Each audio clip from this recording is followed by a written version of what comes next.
Back to another episode of Under the Arch. Got Jas as per usual. We got special guests, returning guests. First of all, bro, introduce yourself or reintroduce yourself. Yep. I'm Andy. I am a podcaster. I've got a music podcast called 2Gs in a Pod. We're going strong for a while now. Like 3 seasons, 50 episodes. And yeah, that's me. I respect that. Glad to be back. Thank you for having me, guys. No problem, Always, bro. man, Always good to have you around, man. Bro, introduce yourself. You're a special guest today, first Yeah. time and all sorts. Come on. What are you man saying? Yeah, my name's Dolapo. What else? Yeah, my name's It's hard, Dolapo. because Yeah, it that one's feels there. like, I'm It feels like when you get to interview. So tell us about you. Tell us about yourself. Tell us about your Yeah, life, yeah. man. Tell us about What do you want to know?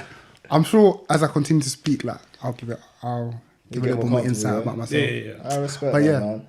Well, good. Thank you for joining us, man. I appreciate Yeah. you coming through. But yeah, so we're discussing BAME, Discussing BAME. Let's talk about it. Innit? Alright, first things first. Can we please, define what BAME is? Because we've been talking about this for months. And British, Asian, and minority ethnic. British. Or, yeah, black, Asian. Bro, don't do that to me. hey, we're stop. Get him out of here. What are you talking about? No, black, Asian, minority ethnic. Okay, yeah. Okay, come so on. it's I don't know why, but I know. Bad. That's why that term exists in the first place. Yeah. To sort that out. Okay, so it's a way to group us basically. Yeah, so I think in the UK they've got it's 87-85% white and then 15% BAME.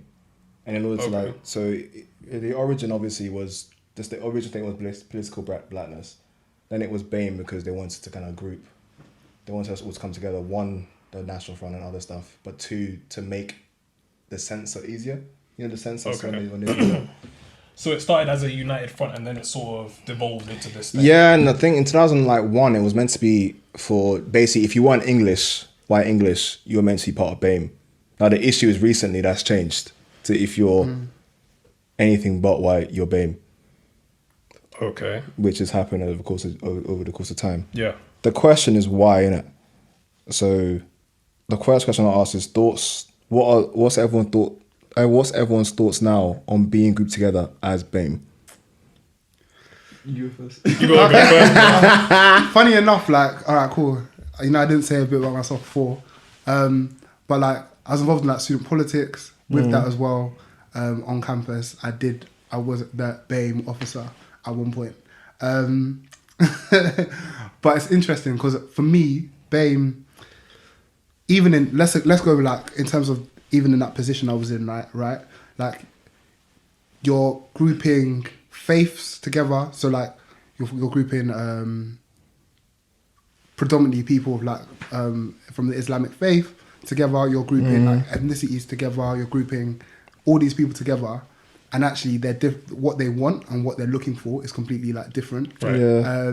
I think also what it does, it simplifies some of the disparities that you find in particular groups within this big pool of people. And I think that it can also be, it can also be confusing because you don't actually know who they're talking about, because it's a big brush of people that fit this big bracket.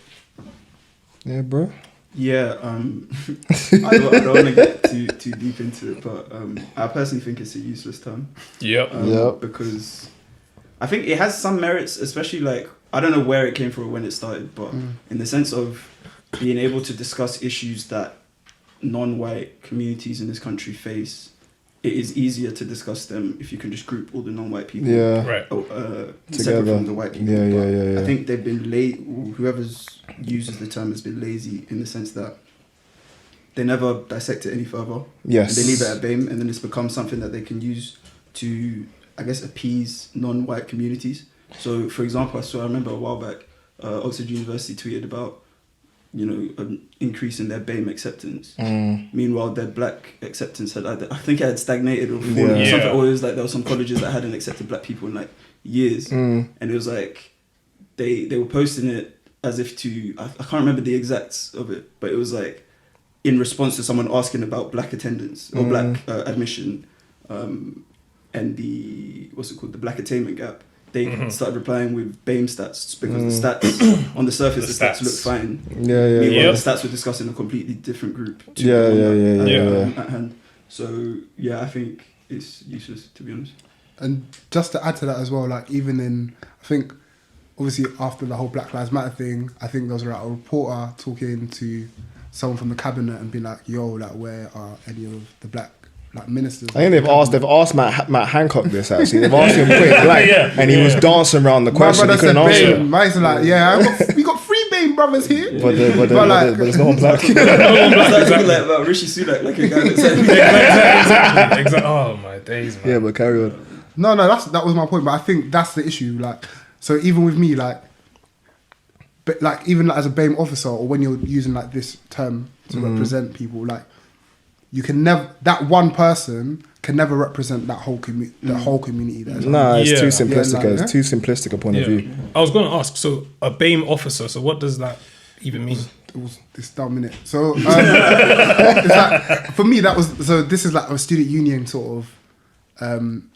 This was like a part-time position in the student union sort of thing. So you're meant to represent the views of all BAME students. But that's what I'm saying. It's a bit. It doesn't make sense. It doesn't make. There's no way you can physically do that like properly or give true sort of time and effort, like one person, to all these different communities who have completely different issues going on. So for instance, like the Muslim community, for instance, might be looking at campus, over talking about student campus, as something like, you know what, there's no like free alcohol places that I can sort of socialise in. alcohol free. Alcohol free. It's a butchy podcast. Free alcohol. Bro, yo, bloopers. Wake up! Wake up! Free alcohol, you know. Free alcohol place. Alcohol free. Alcohol free sort of places. Whereas black people, the black community, and I say that in quotation marks as well, might be thinking, fam, like, where I can get alcohol, they're not playing my tunes there. Yeah. So the real problems I hear, right? So it's like, how do you as one individual really truly be able to get the opinions of everybody and then sort of act on that as well? So it's a bit. It's tricky. It's lazy. It's very lazy. Because I remember because I was working in the student union as well. I did it for a year, and I remember the question kept coming up because two of my friends worked as the BAME officer at my uni, and they asked the question like, "What does BAME actually mean? Like, what do I represent in my role? Because I can't represent sort of, especially at my uni. There's like a large Asian community. Yeah. My guy, he looks like me. He can't really represent their views. And I feel like again, like I say, it's a bit useless because like the university never answered the question. And the university used it as a sort of way to, I guess, seem like they're addressing BAME issues. Exactly whatever that even means. When I just think it's lazy. Like there's so much. That's what it comes down to. It's lazy. So much deeper sort of dissection, interrogation, whatever you want to call it, that you have to do into the issues to actually solve them, rather than sort of throw an officer at it and think that it's fixed. But what I found funny as well, so similar to TK as well, I did a year as well, but I was at education democracy. So I was looking at actually like the first when I first saw this, I was like, this BAME thing, because I'd also been it. I was like, it needs to change. So I was trying to make like a BAME sort of network. So they had different officers within that this category.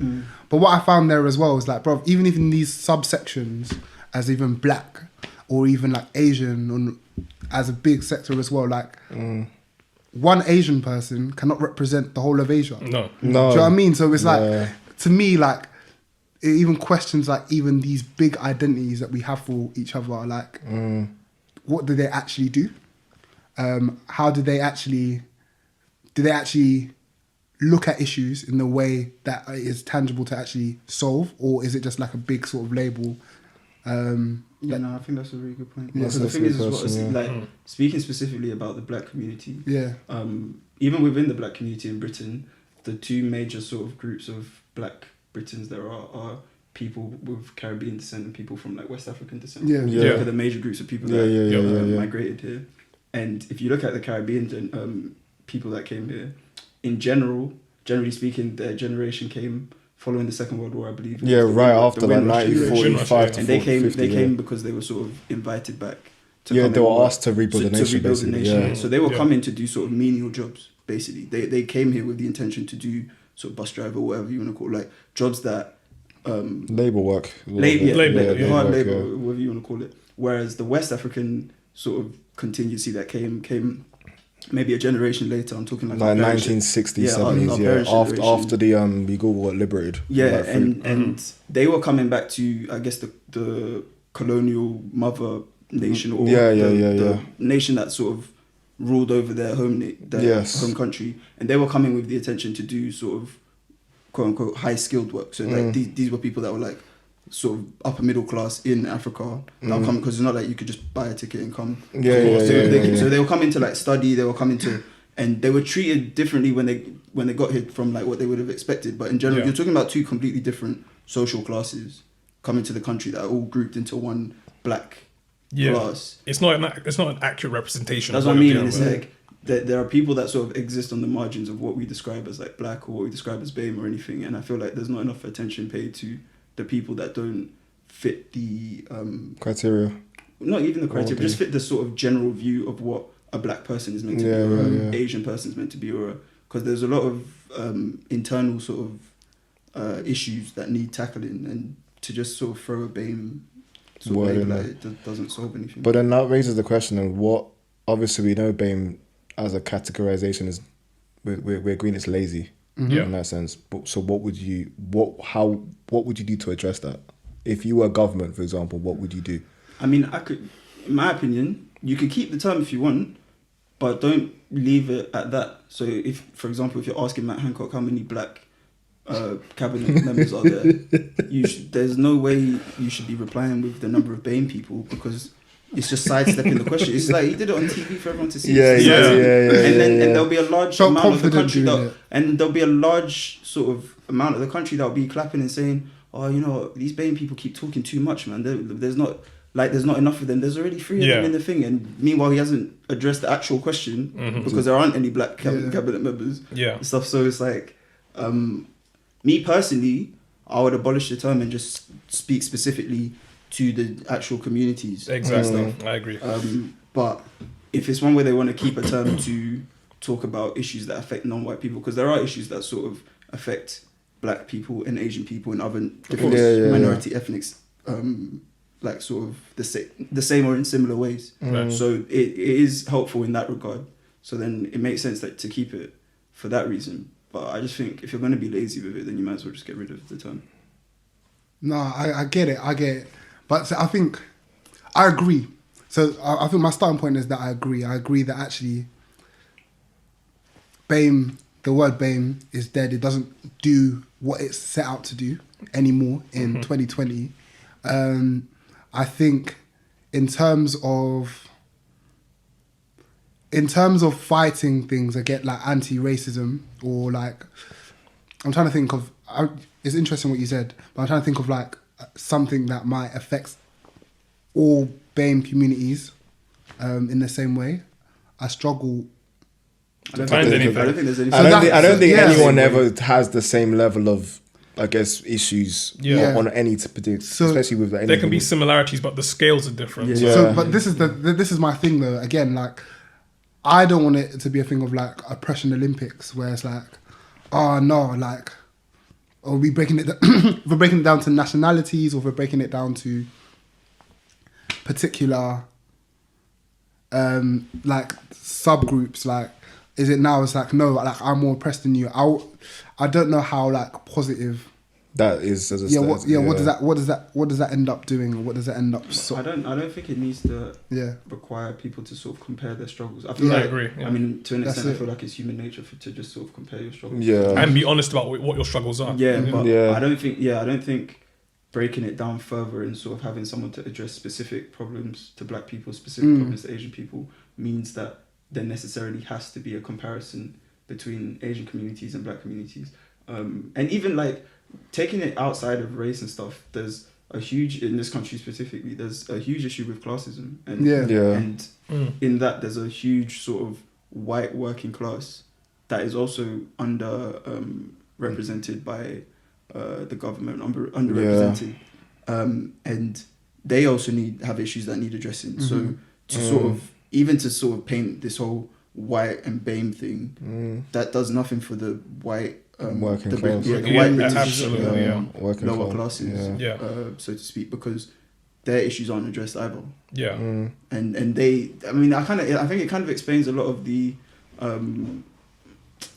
sort of white British from the working class white Brits, the sort of what's the word, resentment towards ethnic minorities. I don't want to sort of paint them all and say they all resent. It doesn't justify it. It just explains where it comes from. Not justify anything, but like I can understand if you are a poor white kid and you see poor black kids getting scholarships and things like that. I can understand you thinking, wait, what about me? Kind of thing. But they're also underrepresented in certain respects. So I just think that the government is a bit lazy in how they deal with issues. They sort of just throw like a paintbrush at it. Yeah. But I think that's what I was trying to allude to, like in terms of the fact that like once you start breaking people into different groups, it does become a thing of like, like almost like oppression Olympics. So like you do get an outcry from other groups now, like where they're put against each other. They're now put against each other, like white working class are now put against BAME. Yeah. Rather than us not looking at like us and them, we could all be looking at like how we could solve like certain issues in society. But now that we're like in smaller groups, it's like we almost take our problems as ours and want to fight those things and not forget everyone else's, but feel that like whatever our struggle is more important than theirs. But you're getting that already, because we've had that this summer. Yep. We've had elements of that this summer in regards to George Floyd, and then the marches, and then some of the Black Pound Day and some of the stuff that was coming into place. Yeah. You've had that stuff happen. Like you were talking off camera about Kent. When they went to Black History Month. No, that's stress, bro. To bring it up. Yeah. I'm sorry for the guy, bro. The president is probably he probably was political blackness. Yeah, the political blackness. Oh my days, man. So like you've had elements of that before. So it's not like it's a new problem. It's happening now. Like there's always a situation where we're suffering more than new insects, etc. Yeah. The question was going to be... the point is, if they did a good enough job of addressing people's issues, the people in that community wouldn't be looking to the other side to see... differently oppressed communities. You wouldn't be looking and saying, like... the way I see it is like, imagine there's a massive cake of resources that the country has to share amongst its population. They cut out like a tiny slice for non-white people, and then they tell the non-white people to fight about it. Because you're all BAME, so they'll have, I don't know how it works, but imagine if they had like a BAME funding pot. The government has put 300 million or something aside to fund BAME businesses. Suddenly now the black businesses are fighting with the Asian businesses to get enough money and things like that. When you're thinking, well, why should it be a case where we're fighting with each other? When we're in one of the richest countries in the world. There should be enough for everyone, but it's like there should be a lot more. Yeah, we shouldn't be sort of satisfied with fighting over this tiny sliver because we're under this BAME category when in reality it doesn't actually mean anything. But then how do you feel like it's impacted things in different ways, right? So you could go through education, work and stuff, and how it's had a different impact on different things. In regards to education, you guys talk about uni. You've obviously just recently graduated. Yeah. How do you feel like it's impacted uni in terms of like from a application point of view, studying point of view, support point of view? The term BAME. Yeah. Well, I would say there's a I mentioned it earlier, but there's a black attainment gap in the sense that black students sort of academically their needs aren't met throughout the British education system. So like you end up sort of falling, like if they did a chart of like what a black student's progress should be compared to like a white student and stuff, the black student always eventually sort of slips, but well, not with everyone, but in general they sort of slip below what would have been expected, and that isn't addressed by the BAME term at all, because the university will take sort of an increase in BAME admission or something like that as a big success for them, while not looking specifically at the different communities. And even within the black community itself, sort of Caribbean students and stuff do worse on average than West African students, or like people, British students that have like West African parents compared to like people from Caribbean background do worse. And so there's something that needs to be addressed there as well, because it's like, why is it that on average, on average, and so it's like it just, I feel in it from an education standpoint.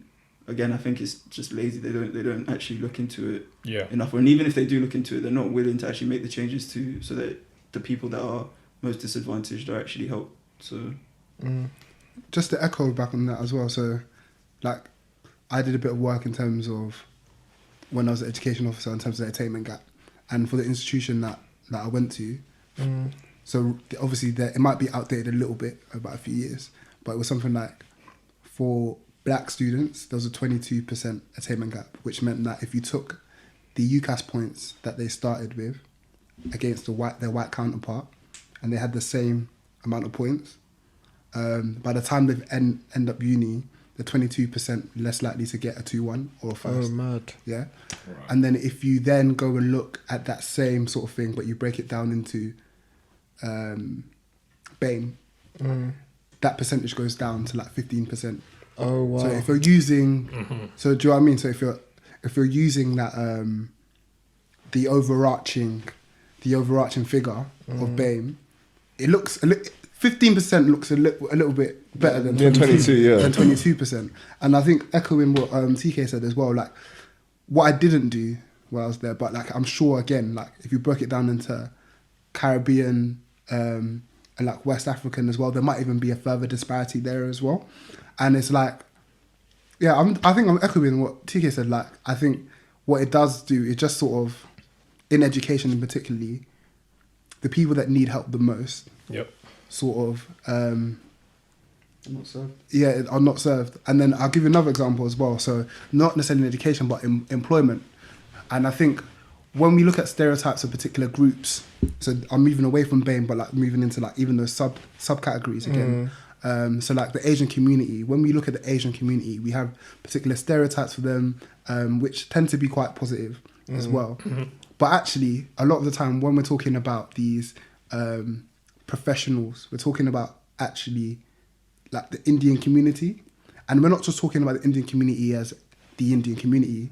The majority of the people we're talking about are the Indian community who migrated from East Africa, who are already at a certain level. Already at a certain level. Do you know what I mean? To already leave India in the first place. Yeah. So they were like the middle class of the middle class of like Uganda and Kenya.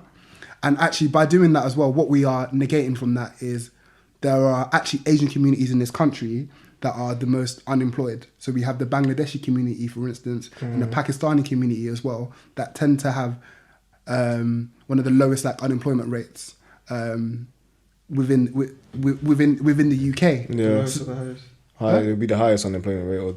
Yeah, mad. It's a blue percent. It's a blue percent. I should let you go. No, I appreciate that. With one of the highest unemployment rates. Highest unemployment rate within the UK. Yeah. So again, are they getting the support that is required? Yeah. And like even within, so imagine if you're working in the education field, right? And you're like, well, all these Asian kids, they all do well anyway. Like they're all going to be doctors, blah, blah, blah. You leave certain people behind and certain communities that, for some reason or the other, you're not actually looking to address those issues or find what the solutions could possibly be. Yeah.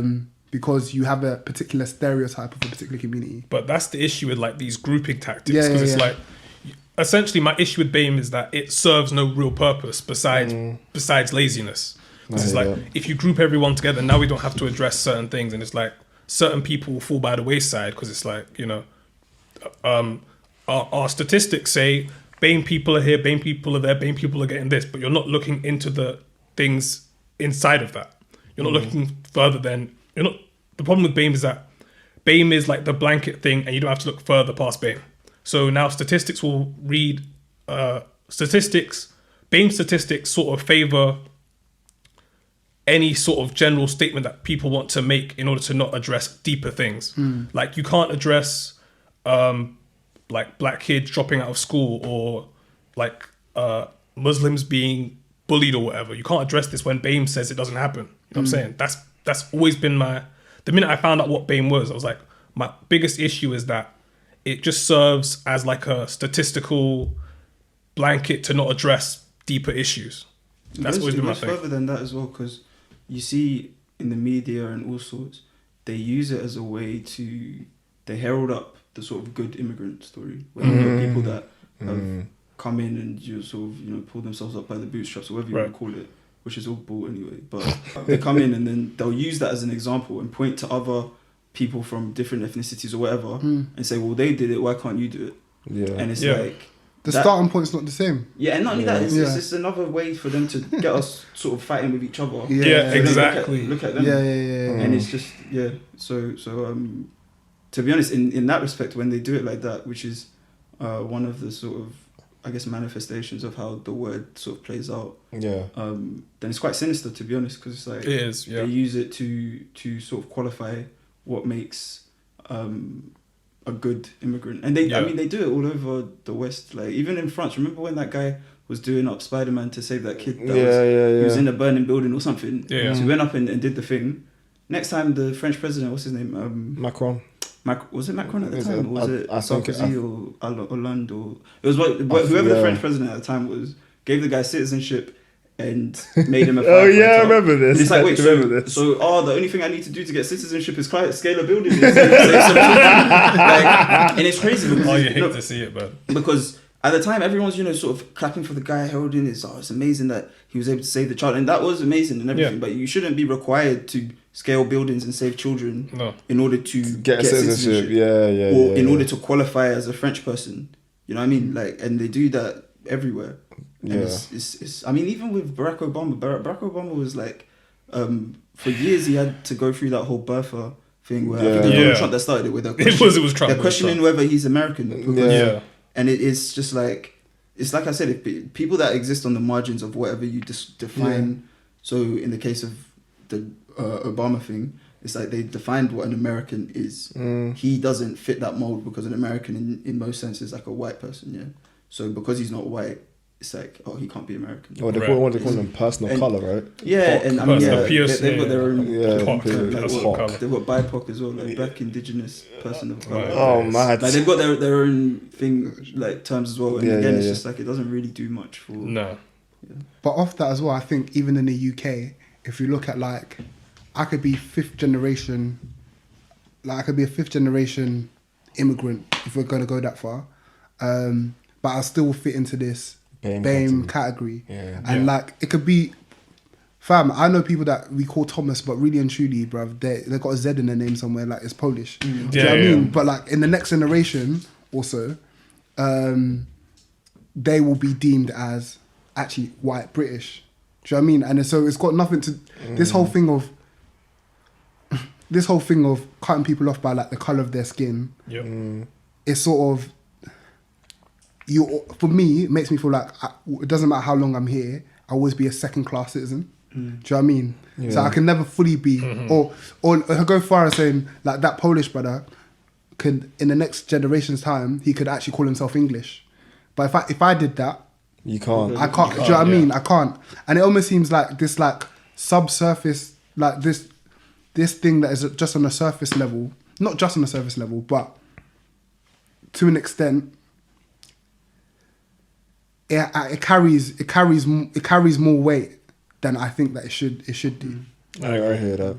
But then do you feel like, because obviously off that, we're talking about how it affects us kind of going forward, and we've had like a brief discussion about it growing up, but did you feel like it affected you growing up in terms of how you were able to move in terms of the student or just in life with your mates or just going out and about? Do you feel like having that name on you, BAME on you, did you feel like it affected you? I don't think the term existed when we were kids. No. I don't know when... It wasn't... It's always been there, but I don't think it's become as like prevalent. I'll give you a mad thing, and maybe it's just me, but I think being an ethnic minority, like growing up and hearing, okay, I'm an ethnic minority, I heard that, or I don't even know where I heard that. I don't know where, but that terminology in itself, right? Yeah, like, I remember you hear that a lot growing up in schools. Yeah, like ethnic minority. One day I looked at the map. like the proper man. Yo, okay. Yeah. Okay, I like where this is going. Go on. And then I deeped. I was like, "Rah, Nigeria, like it's actually bigger than the UK." And even though it sounds silly, I was like the population of I was like, "Oh, actually, where I'm from, the population is even bigger than the UK." But like in my head, it had always been a thing of like where I'm from was I'm a minority. Do you know what I mean? So it's like what I am is little. My little where I come from is little, and I think maybe that the terminologies in that way may have had more of a negative effect on like how I viewed my own sort of culture. Yeah. Interesting. But that's why I said it could have just been me. But other than that, Not really. yeah. What? I mean, I went to a private school. It was a very white school, so I was always sort of surrounded. I like from an early age. Like I was there from when I was 7, so I was used to being the only black kid in the class. I was the only black guy in my year for. I can relate to that. For the whole from 7 to 11. Then when I got to secondary, I was one of like maybe 5 or something. I can't remember the exact numbers, but I was always in a sort of minority. I was always very aware that I wasn't surrounded by people that sort of looked like me and stuff like that. But the younger you are, I feel like it doesn't really affect you too much. But it probably does on like a deeper level, but you don't realize it too much. Yeah, as you're getting, I think it's like more. Yeah, but it's, as you're getting older, then you realize like by the time I was in sixth form, I was like acutely aware that not many of my friends were white. Do you know what I mean? And just like these are people that I've known since I was 7, but I wasn't really friends with any of the white kids. But then that's that thing that it kind of, it's not unconsciously. So by you hit a certain point and you realize. But I feel like it's always like, it's not deliberate, but it's just perspectives in life and how it has an impact and stuff. Yeah, so it can be a lot of unconscious kind of like setups. So by the time you get to a certain point in time, you're like, oh rah, and you have that moment of realization. You're like, maybe we're not as aligned as we need to be in terms of certain situations. And I've realized like for me recently, the last few months of everything going on, like it's made me not question stuff because you know your mates are your mates for reasons other than race, but the conversations you can have with them has differed.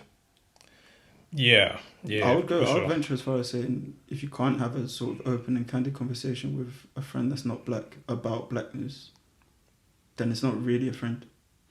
My opinion, people could define how that. I can agree with that, stuff, but I'm I like, agree. if you can't talk about blackness and stuff, and without feeling like you'll kind of have to walk on eggshells, or I know what uncomfortable or whatever. Yeah. Then, I mean, I don't know. I say there's only so deep that friendship can go. If you because blackness is something that's so inherent. To Well, blackness is something that we can't escape. We didn't choose this. We're still like, this is us. This is what we deal with. If you can't deal with what we deal with, then what's there to talk about? But I think it's not the open, honest, because the conversations have happened. Yeah, they've had the conversations with some of them anyway, and it's just. It's having to understand, whilst also explaining to them the perspective that is missing when they're talking back to you. Do you see what I mean? Like it's because they don't have they're not going to have that perspective. They're having to learn it whilst you've lived it. A lot of times, yeah, is the case. So it's having to understand it and knowing that not everyone's got a very but what's happened recently is like there's been this thing about racism and racists and like what's the word? It's not bias, it's something else altogether. But and having to try and kind of not let myself get talked into that because not everyone's negative in all sides. Of course, there's unconscious issues and there's structural issues, and the UK has got some very dark past in terms of colonialism and what it did and how barbaric it's been. But it's not everyone who's in that headspace. Right. And it's having to not get myself into the headspace where you start to hate everyone. In that sense, and that's sort of what I'm trying to avoid personally. So, I want to throw a question. Go on. Yeah. Do you think like you being black has ever stopped you from doing something? Like you've stopped you as an individual from doing? As in me from doing something? Yeah. Nah. Cool. Because I've read the beginning manual, the starter manual of like talking about race. So obviously, Carla. It's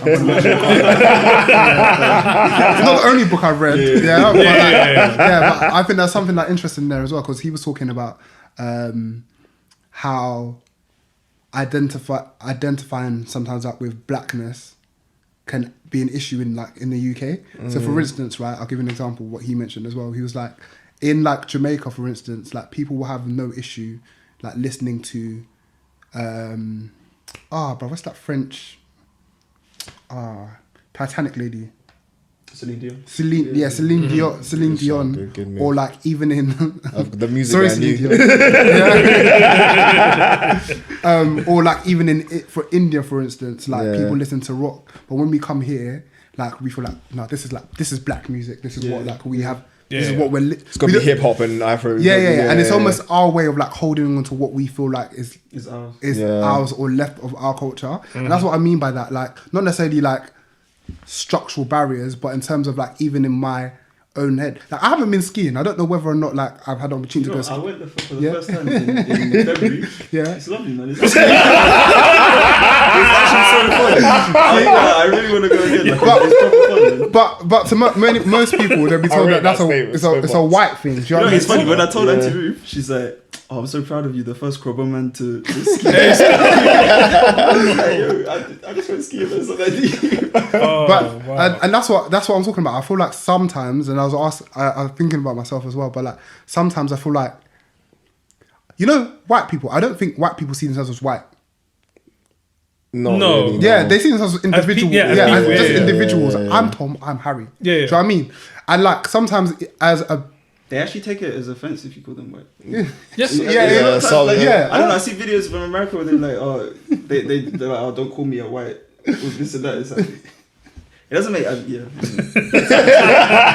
nah. But then like us, like the BAME community, all of us are taking on these identities, but with that, it comes stereotypes. So it's like you almost feel like you have to. There's a line. There's a circle in which these stereotypes you belong in, and you. So like, bro, like why do that? Like that's a black thing. Like even in the Asian community, someone could be like, "Oh, you're acting black," and that tends to be something derogatory. Do you know what I mean? So it's like I'm at a point where I'm questioning, like, obviously I am black, but also as well, I'm like, actually, has that ever been a negative? Like adhering to these terminologies, am I also adhering to the stereotypes that those have? And is that beneficial? Do you know what I mean? To me, like, is that beneficial to what I see myself? I would say it's an interesting question. I think you're probably asking the wrong audience, because I think when you look at that question, especially from like a UK context, you have to think of like the intersection of race and class as well. So I think a lot of black people from lower class backgrounds would not even think that they could get into Oxford or Cambridge, for example. They wouldn't even think to apply. I never had an issue with that because I went to a school where they encouraged you to apply. So in my head, I was always going to apply. Like that's the point. That's why my dad paid so much money for me to go there, so I can apply to these places. And there's a deeper question about whether we should be sort of heralding these institutions as like the be all and end all of education or whatever. But my point is like you're probably asking the wrong people about has being black ever stopped you from doing anything, because I feel like in a lot of cases you have black kids that wouldn't apply to certain unis or for certain courses because they'll be like, oh, I'm not going to get in, or if I get in I'll just be the only black person so I don't want to go, and stuff like that. So I think it's definitely a case where there will be things that people haven't done because of sort of identifying as black. And as you're talking as well, so it gave me another example. So like I also used to like work in like schools, go around in different schools as well, and like do like PSHE lessons as well, that sort of stuff with an organisation. And one thing that baffled me, again, this could be anecdotal, but like it was in Enfield, so it was quite a mixed group of people. So you had I would say like 30% of the class was like black boys. Then it was that mixed sort of heritage, and these are like year 12s. And I found it quite interesting. I was like, so what are your aspirations? What do you want to do? Kid you not, 80% of the black boys said something around the lines of sports. I'm gonna say rapper. I was going to say Yeah, but no. They hit year 12. They hit year 12. So they're doing A level. So it's like, man didn't really make it as a footballer, but yeah, sports science. Or like, and then I was like asking everyone else, and then I was hearing like different things from like the white group. Like I was hearing someone saying like astrophysics, like accountancy, like all these different things. And I'm thinking, like, are those views of what you think you're good at? Again, that's just a question, like something that's imposed on you. I remember me, bro. If you've ever seen me kick a ball, it's hella peak out here. It's hella peak.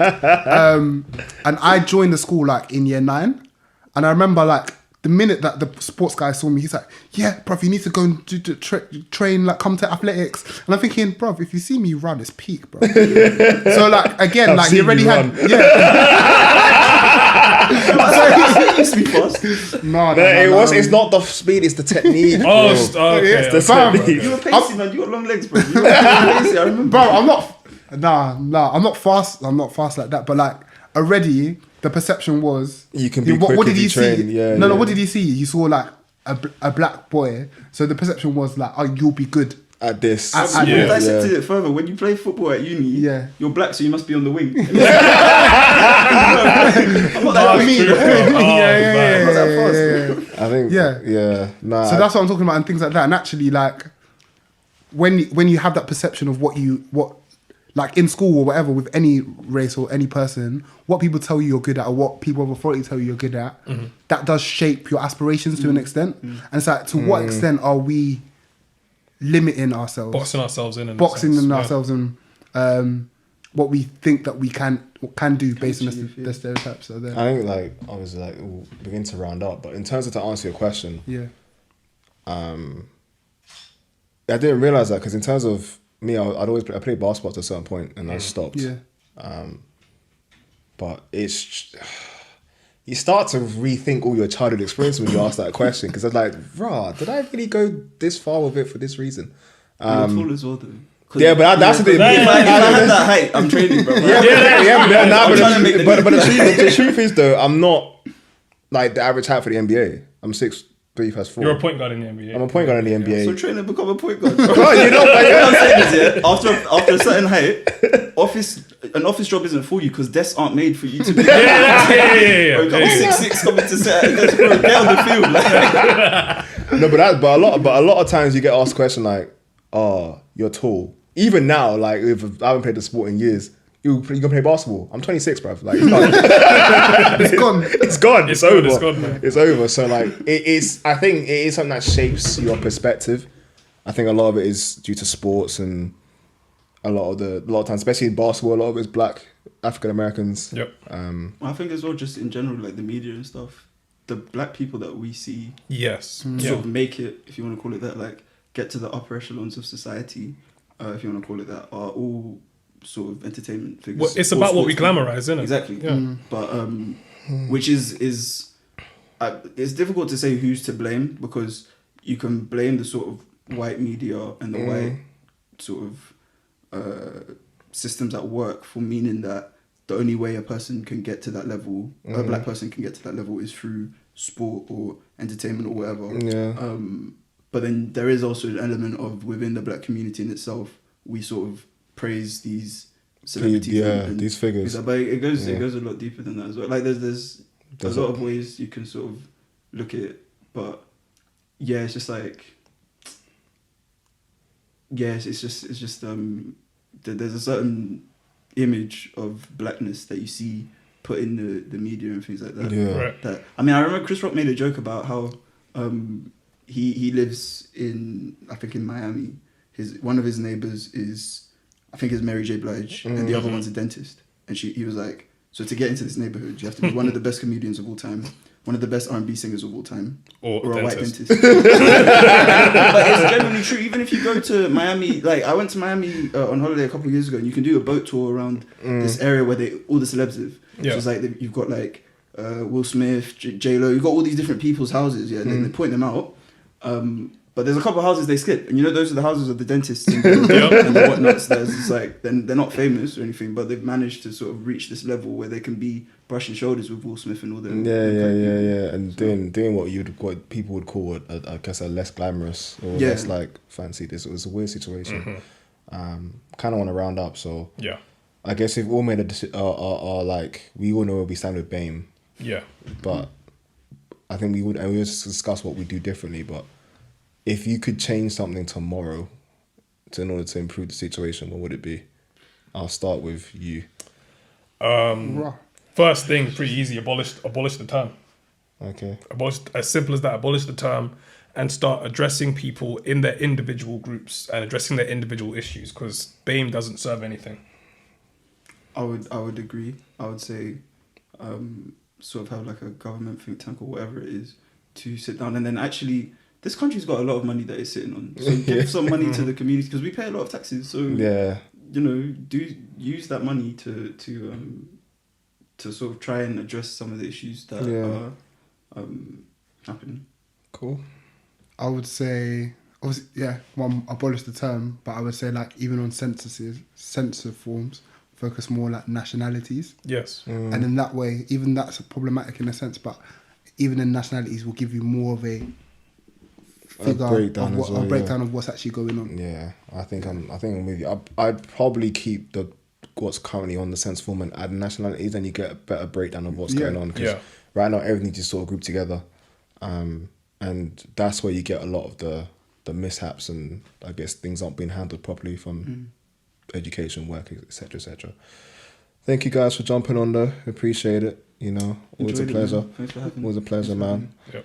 Guys, you know what to do. Like, comment, subscribe. If you're on YouTube, Spotify, follow, share it around. Apple, 5 stars.